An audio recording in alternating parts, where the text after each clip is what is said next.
হ্যাঁ বন্ধু, তো অনিতার রান্নাঘরে আজকে হচ্ছে ট্যাংরা মাছের ঝাল। সর্ষে বাটা দিয়ে ঝাল হবে ট্যাংরা মাছের। তা দেখুন, আমি নুন হলুদটা দিয়ে দিয়েছি। এটা এবার আমি কড়াতে তেল দিয়ে দেবো।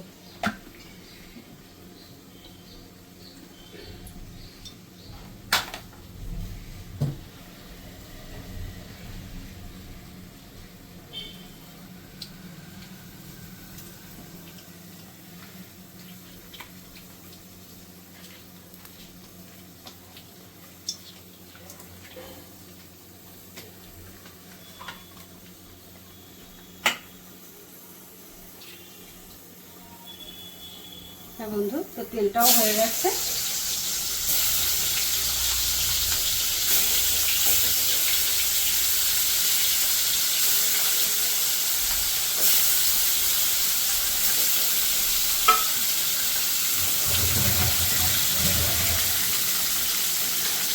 হ্যাঁ বন্ধু, তো মাছটা একটু হালকা করে ভেজে নেব।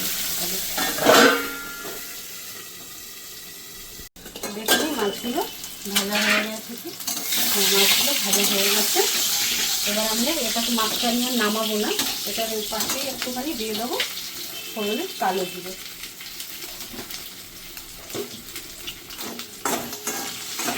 দিয়ে দিলাম আমি কালো জিরে। আর এটাতে আছে সর্ষে, কাঁচা লঙ্কা আর টমেটো বাটা। তো উপর থেকে আমি ছেঁকে জলটা দেবো সেটাতে।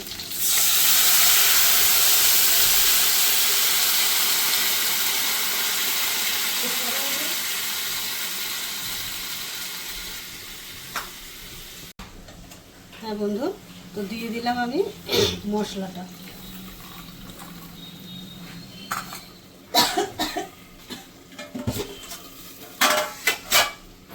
এবার আমি এটাতে দেবো একটু পরিমাণ মতন হলুদ আর সামান্য একটু লঙ্কার গুঁড়ো,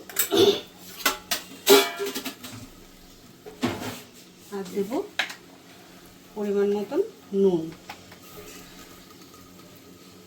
আমি তো সর্ষে দিয়ে করলাম, আপনারা চাইলে এটাতে আপনার পেঁয়াজ রসুনটাও দিতে পারেন, কিন্তু আমি দিলাম না।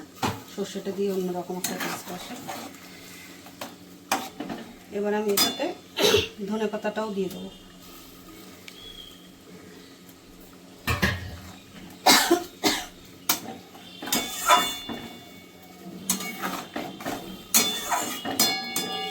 হ্যাঁ বন্ধু, হয়েই গেছে প্রায়। এটা তো সময় লাগে না মাছের ঝাল করতে।